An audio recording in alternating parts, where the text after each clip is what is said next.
So jinn possession, okay, firstly, the jinn have different abilities to what we do. Okay, so one of the abilities of some of the jinn is to travel huge distances in a very short space of time.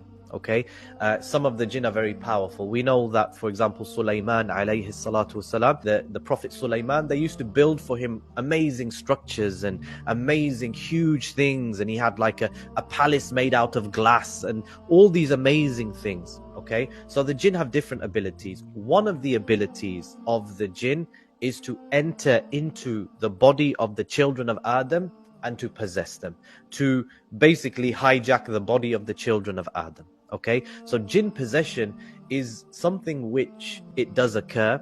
Okay, and it occurs for various reasons. One of the reasons why jinn possession occurs is as a result of sihr, as a result of magic. So the magician, he's gone and he's done his worship and he's done what he's done, and then the jinn will appear to him. Let me give you an example of what a magician does. One of the things that a magician does, he'll go out to a cave and he'll light some candles in a cave which is far away from civilization, so he's out alone.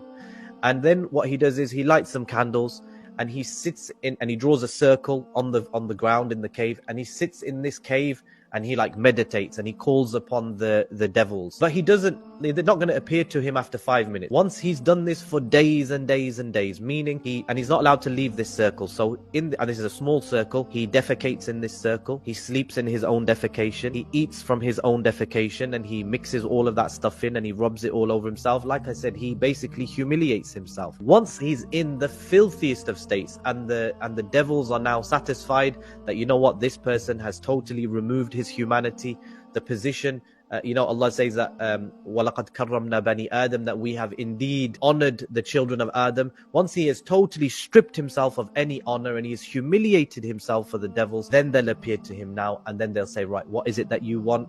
Who is it that you want us to afflict? And then he'll have, an item of clothing or a picture or an item of their DNA, hair, whatever it might be. Then they will go and they will afflict this person. They'll find this person, they'll start to afflict him. They're not going to go straight in.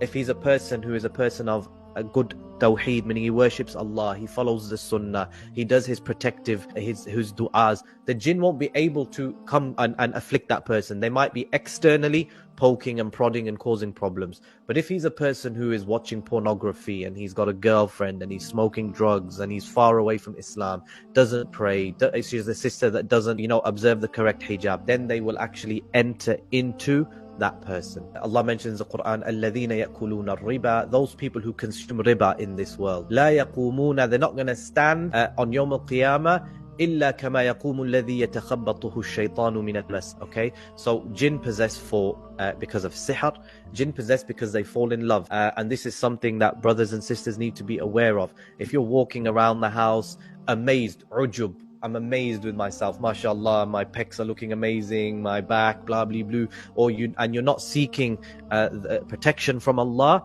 then the jinn can actually possess you. Or sisters, likewise with brothers, going out of the house not covered properly in the places of clubs and places of the shisha cafes and these places where the shayateen gather, then they can fall in love and they can possess a person, or they may possess due to revenge. A case which I always mention is a young brother was running through the park and it was after Maghrib, and he was running through the park and he became possessed. When I recited on him, the jinn began to speak and said that he stepped and he crushed my child. He was running through under the trees and we were under those trees, and he stepped on my child and he crushed my child. There's another part to that story, and that is that he was a disobedient child. He was disobedient to his parents and his father in particular, and his father made dua, oh Allah, teach this boy a lesson. And that same time he became possessed. So we ask Allah for safety and security.